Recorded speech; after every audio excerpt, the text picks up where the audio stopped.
That is, until recently, when the progressives again became arrogant, and now they don't care what face you see. Last week on radio, we were talking about the Beatles song, Revolution. I really listened to the words of this, and I got to tell you something. The Beatles they spell it all out. And it's all about understanding how progressives have been operating. Listen carefully. You say you want a revolution, well, you know, we all want to change the world. Okay, we all want to change the world. They say you want a revolution. A revolution. But how do you go about changing the world without waking too many people up that don't want your kind of change? The key is in the lyrics. Listen. You tell me that it's evolution, well, you know, we all want to change the world. But when you talk about destruction, don't you know that you can count me out? Revolution. Revolution. That leads to destruction. You can count me out of a revolution because that is destruction. But progressives know. You drop the one letter and make it evolution, and I'm there. They lay the plan out nicely. Say you change the Constitution, well, you know, we all want to change your head. The Beatles knew. They knew opening defending Mao or attacking the Constitution would be suicidal. You can't change it. You can't have a revolution. But you can make the Constitution evolve. You can make it a, what is it the progressives said around the turn of the century? A living document. Evolution. Evolution, not revolution. Slowly, step by step. You know what? If I told you I wanted to get from here to here, you'd say, no, I'm sorry, I'm over here. But if I said, no, don't worry, we're A, B, C, D, pretty soon I could slow down, I could stop. For a while we could look the other way. We'd be at M. And I'm going to P, Q, R, S. And pretty soon we're at Z. Evolution. Progressives had to continue to follow that playbook. If they had, we may have never known that we were right on the doorstep of Z.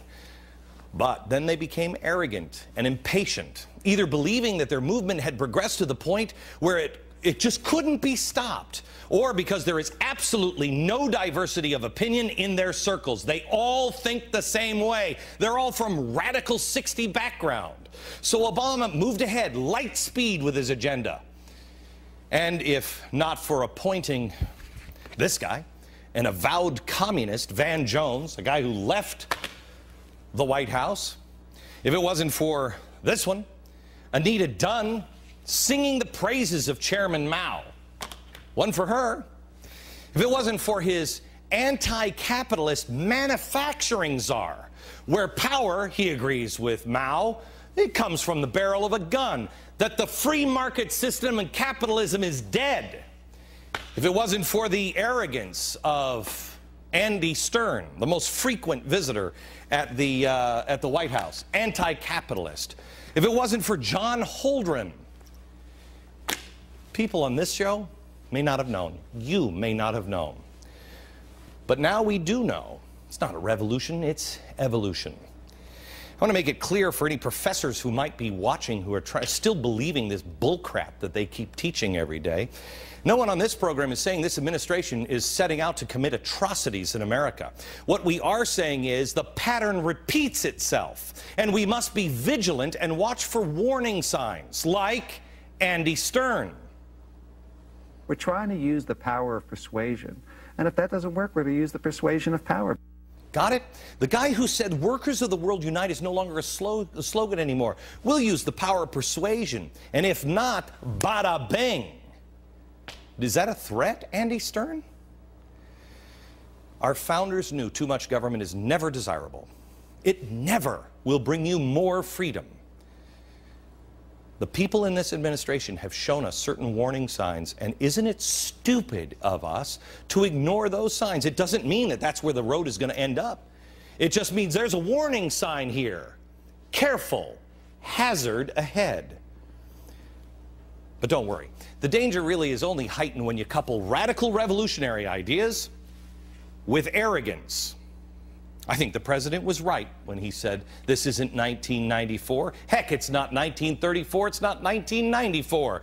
What was it he said the difference was? Oh yeah, that's right. We have him, Barack Obama. If we are not careful, America, their arrogance will not only be their undoing, which it already has, but if we're not careful, it will be ours as well.